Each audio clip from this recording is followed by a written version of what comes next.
Callers, first off, we'd like you to call in and give us some suggestions for our show. But Tim, I thought... Are you sure you want to do that? I do. And the number is 847-412-1430. But I was thinking Dumb and Dumber, and that way they wouldn't know who was who. Depending on... I know who's who. Since there's four of us here. Show? I thought Dumb and Dumber was... Dumb and Dumber. Yeah. I think there's a trademark on that one. Yeah. Okay, well then we can't use that. Let's see. We'll ask. Have the attorneys check. How about that out. Dumberer and Dumberer? Well, Sid, I think actually Dumber because you were in Washington D.C. this week, so I was. Yeah, either you're a masochist or you are the dumber of the pair here. So I'm not sure. It was an exciting... I understand you said what? You had dinner with a senator. I had dinner with Senator Vitters of Louisiana. And what does he do? Besides, he's a conservative senator. Believes in free marketplace. Believes in capitalism. Believes well, and I'll get back to what else he believes in a minute. But we also sounds like your kind of guy. Well, I had the pleasure of introducing who I believe will be the next senator from the state of Illinois, Mark Kirk. He spoke at our conference, and I had the pleasure of introducing him, which was very nice. He's coming on our show, I understand. I'm hoping. I'm going to try real hard. I'm hoping that we can get that done. But excuse me, with the senator-elect, as I like to call him, even though there hasn't been an election yet, Senator-elect Kirk. My belief is that, and for those who don't know, this is a seat that the current President Barack Obama, who believes in big government and a nanny state and all that kind of stuff. That's what you really think about the president. Oh, no, folks, I tell you what, I actually tone it down a lot for the radio. But anyway. Well, let's hear, first of all, we have a guest. We do. Go ahead. Good morning. My name is Larry Steiner. I am an expert on virtually nothing. Oh, welcome. You're in good company. So Larry's going to go ahead and comment and kind of hang out with us because he's been a loyal listener. He was the first one to get a Playboy cologne, actually. I'm wearing it today. I can't really tell, but thank you. Oh, you smell good. I believe he's the listener of the month, which is how he earned this. No, Debbie is actually.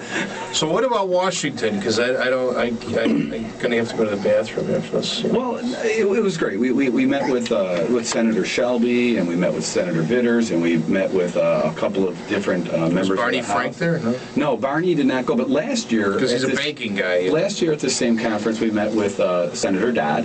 And and I will tell you, he sat in front of us and talked to us, and he made really good logical sense. He's not a guy who wanted back of me. No, and everything that he said to us a year ago, it's been thrown out the window, and it was proven to be just a bunch of gobbledygook. That's why you don't want him back again. Senator Shelby, for those who don't know, is the ranking Republican on the banking committee that Senator Dodd chairs. And they're doing everything they can to mitigate the damage of this current ranking Republican. That's like a cowboy in the house of the repute. What does a ranking Republican do? Well, you know what the ranking Republican does? He lines up his 41, which is what they have now, to make sure that they stay a strong block to mitigate the damage of what's going on in this. Oh, okay. The CFPB, which is the Consumer Financial Protection Bureau, which is the next hot piece of legislation after health care. And unfortunately, this actually... So he's a diplomat, basically. He's trying to negotiate the best possible damage to the bill. Okay. The best damage, mitigation of the damage of the bill. Because there's a part of this bill, and this is the part that scares most people who are in business. Big part of this bill says that they're going to build new bureaucracies and new bureaus that say that they are going to be solely in charge of this. It allows the government to come in and take over the private financial sector. That's what the bill allows, and that's wrong. Depriving me of my property, liberty, and rights without due process. Exactly. Okay, I appreciate that you're much more on the Constitution than I am, because you really summed up in a way that people would understand what's got me agitated, because I think I'm just coming up agitated by it, and you really put it into a way that people should be able to understand. Okay. So what are we going to talk about? Are you going to tell us it was a good meeting? It was very good. Was there any Democratic congressmen? Yes, we met with the Blue Dogs. We met with Minnick out of California, who's a representative, and Heath Schuler, who is third party. I don't know if a third party, but just whenever you have too many fringe out there, whether it's the progressives on the left or, the warmongers on the right. It's not good. A couple. So you like to steps, see a balance? I'd love to see a balance. I've said it before, and I know a lot of people think Glenn Beck is absolutely a lunatic, but he was having one show where he had this huge pendulum on the stage, and he said our country is at its very best when it goes a little left, a little right, a little left. It's when it has big swings either way that we're out of balance and we're in trouble. And that's probably where I think where we're at. I agree with that. But let's get to our guest. I guessed. Is getting more and more into things that they really don't belong in.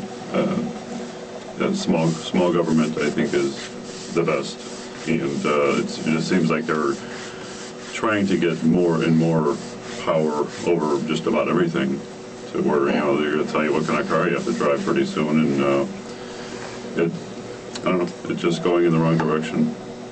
Well, I think government was basically started to protect your rights so that you couldn't be stealing my stuff, or you couldn't be violating my rights. I believe that's what government was for, is to protect safety and to protect people's rights so that we can live in freedom. So I see the line being. And he said the same thing, which I guess is going around with these Democrats now. Barney Frank had made the same statement that when the Tea Party had started in the 1700s, people couldn't vote, but now people are able to vote. So if you've got something to say it in November, and I thought that was fantastic.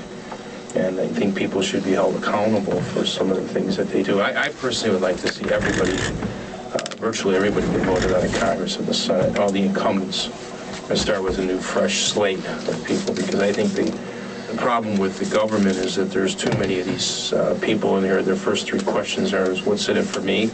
What's in it for me? What's in it for me? And I think that's a big part of the problem. But or former president, whatever you like to call it, but he did say that. And he said that they should be accountable for every dollar taxpayers. So I thought of Larry right away, because Larry and I talked yesterday. We were just talking about all the monies that are just going out the door. We're so far in debt right now. We had a guest on a couple weeks ago who said that the total assets of the United States, if they sold everything today, would be $50 trillion. Our debt is over $100 trillion right now. So if we sold every asset that we had, we would be. So anyway, I was kind of leading into what we were going to talk about when we look at all these different things. And one of the things that Larry and I were talking about is the White House spending. 847-412-1430. Anybody have any comments? Give us a call. What were you going to say, Larry? I was going to say, because, education, which happens to be kind of near and dear to me, because I'm married to a teacher, and I have a lot of good friends that are in the education field, and seems like that is the $1.75 to be exact, give or take. And the previous, I believe Laura Bush, she was not innocent of this either. Her, staff was over $1 million a year.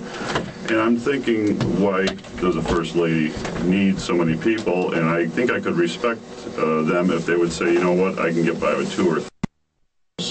Was Reagan, Nancy Reagan. She was involved in all kinds of things. But 26 people, so your kids go to school at 7 or 8 o'clock in the morning, they come home at 3 o'clock. So during the day, you're probably doing some things. But I mean, what could 26 people possibly do for any First Lady? What is, so you